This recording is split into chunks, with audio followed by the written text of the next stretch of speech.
श्रीमद् भगवत गीता अध्याय 8 अक्षर ब्रह्मयोग श्लोक 23, 24, 25 और 26।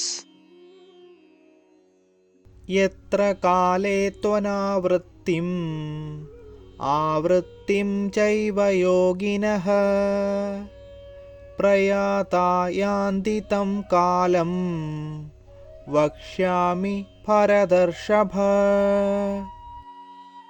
अग्निर्ज्योतिरः शुक्लः षण्मासा उत्तरायणम् तत्र प्रयाता गच्छन्ति ब्रह्मविदो जनाः। धूमो रात्रिस्तथा कृष्णः षण्मासा दक्षिणायनम् तत्र चान्द्रमसं ज्योतिः योगी प्राप्य निवर्तते। शुक्लकृष्णे गतिह्येते जगतः शाश्वते मते एकया यात्यनावृत्तिम् अन्यया वर्तते पुनः। हे भरत श्रेष्ठ, अब मैं तुम्हें इस संसार से दूर विभिन्न मार्गों के संबंध में बताऊंगा। इनमें से एक मार्ग मुक्ति की ओर ले जाने वाला है और दूसरा पुनर्जन्म की ओर ले जाता है। वे जो परब्रह्म को जानते हैं और जो उन 6 मासों में जब सूर्य उत्तर दिशा में रहता है, चंद्रमा के शुक्ल पक्ष की रात्रि और दिन के शुभ लक्षण में देह का त्याग करते हैं, वे परम गंतव्य को प्राप्त करते हैं।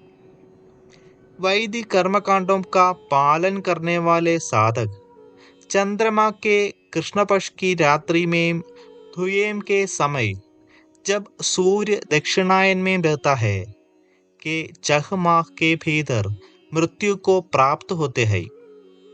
वे स्वर्गलोक को प्राप्त करते हैं। स्वर्ग के सुख भोगने के पश्चात वे पुनः धरती पर लौट कर आते हैं। प्रकाश और अंधकार के ये दोनों पक्ष संसार में सदा विद्यमान रहते हैं।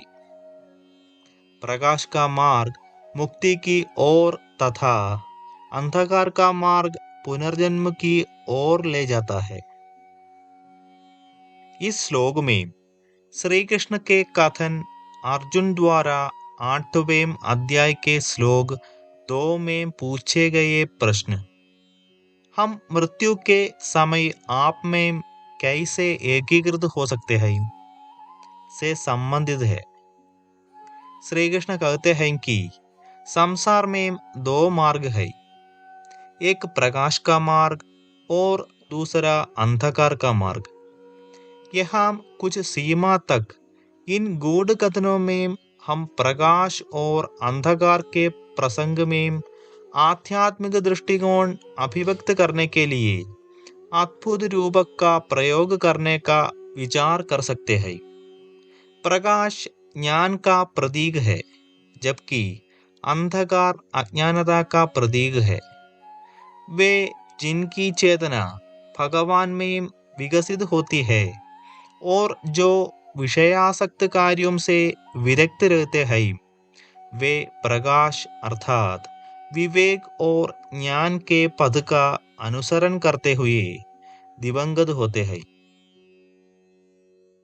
क्योंकि वे भगवत चेतना में स्थित हो जाते हैं।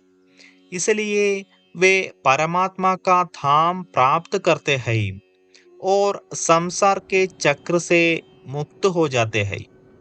किंतु जिनकी चेतना संसार में आसक्त होती है, वे अंधकार या अज्ञानता के मार्ग का अनुसरण करते हुए दिवंगत होते हैं। जीवन के दैहिक दृष्टिकोण में उलझने और भगवान से विमुख होने की भूल के कारण वे निरंतर जीवन और मृत्यु के चक्र में घूमते रहते हैं।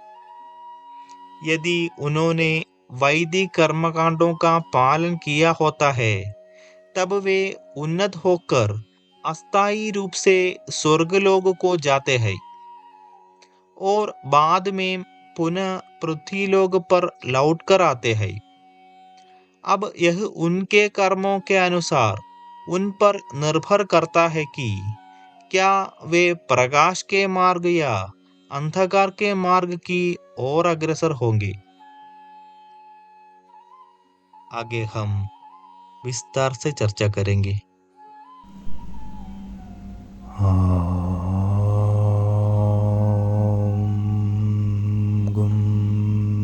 गुरुभ्यो नमः।